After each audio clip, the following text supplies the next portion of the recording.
শুভ সকাল, শুভ মহালয়া। আজকে মহালয়া ছিল ভোরে, আমি উঠি নাই, ইউটিউবে দেখবো বলে।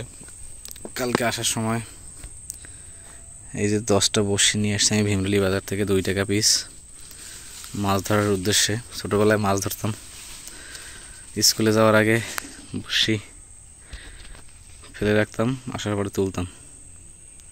বড়শির ছিপ তৈরি কমপ্লিট, 10টা বড়শি।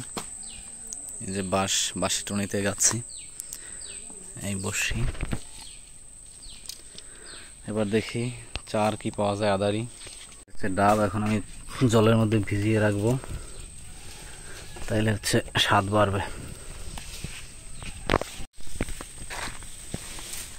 যে গরম পড়ছে, রাত্রেবেলা ঠান্ডা লাগে, দিনে গরম। ঘাটে ডাব কিছুক্ষণ রাখলে পরে স্বাদ বাড়বে। মাছের জন্য আদারি আর চার ধরতে যাবো। করকিনা মাছ এসে ঝুড়ি নিয়ে এখন নামবো। পুকুরের মধ্যে করকিনা মাছ দেখা গেছে যে একটা, পুকুরের মধ্যে করকিনা সাঁতার কাটতেছে, 2-1টা দেখছি আমি। খুব সাবধানে ধরা লাগবে। ওই যে করকিনা, ওই যে 2টা, দেখা যাক। ওরা খুবই সাবধান, আমাকেও সাবধানে মাছ ধরতে হবে।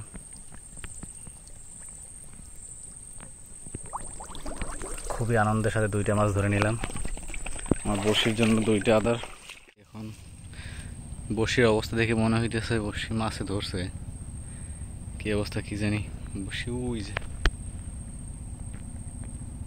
হাতে ফোন নিয়ে বড়শি তুলতে পারবো না, ফোন রাখতে হবে। রাখি, তারপর দেখি কি অবস্থা। বড়শি তুললাম, এই হচ্ছে বড়শির অবস্থা। মাছ বাজার পরে মরে গেছে, সকালেই বাজছে আর কি। এটাকে বলে হচ্ছে উটকাল মাছ আমাদের দেশীয় ভাষায়। যাই হোক, এটাকে নিয়ে যাই। একটা বড়শি, এটাতে মনে হয় বাজে নাই। আনবো কিভাবে বুঝতেছি না, দূরে অনেকটা। দেখি, তুললাম। 3টার মধ্যে হচ্ছে 2টা আধারি খেয়ে নিয়েছে, একটাতে বাজছে। আর বাড়িতে একটাতে একটাই বাজছে।